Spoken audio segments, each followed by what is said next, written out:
Hi everybody, thank you for joining me, and here is the Jelly Roll Jam Quilt. Table quilt, isn't it just precious? I'm just so pleased with it. It was, after I got my strips straight, it was a lot of fun to make. It's not the most intricate pattern, so I felt like the quilting needed to stand out and make it a little more special. And I'm going to bring the camera over and show you.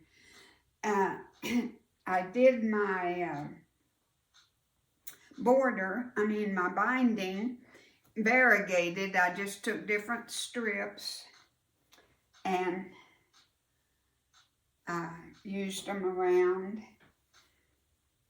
And I used 2.5-inch strips, which made a pretty big binding around it, but that's okay. I just did not want to cut them down to 2 1/4.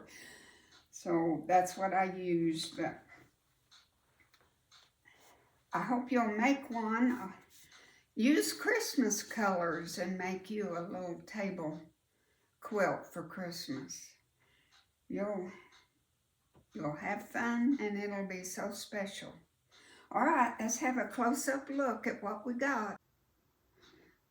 All righty, I just wanted you to see how the feather stitch just made the quilt, I think.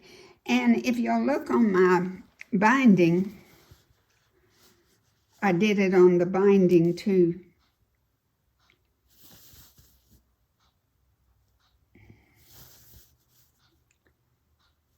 I'm just so pleased with it. And you know, it's so satisfying for something to come out kind of right, isn't it? It's just a joy. Because if you don't enjoy it, then you're not going to enjoy quilting. So that is the Jelly Roll Jam table quilt, baby quilt, whatever you want to use it for. Remember, if you start from finish, start from the beginning, well, you'll know how to make it all. I think there's 4 videos or maybe 5. Thank you so much. I appreciate you. God bless.